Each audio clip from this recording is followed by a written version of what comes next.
సంతోషము సగం బలము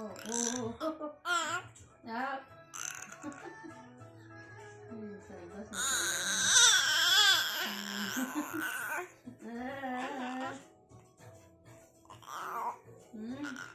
అడుగుతున్నాడు సంతోషం దేనికి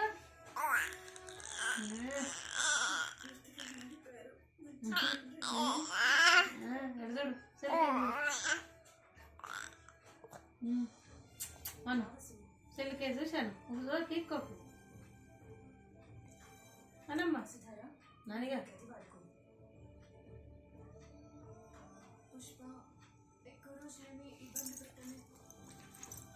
పుష్ప దగ్గరకు వచ్చింది.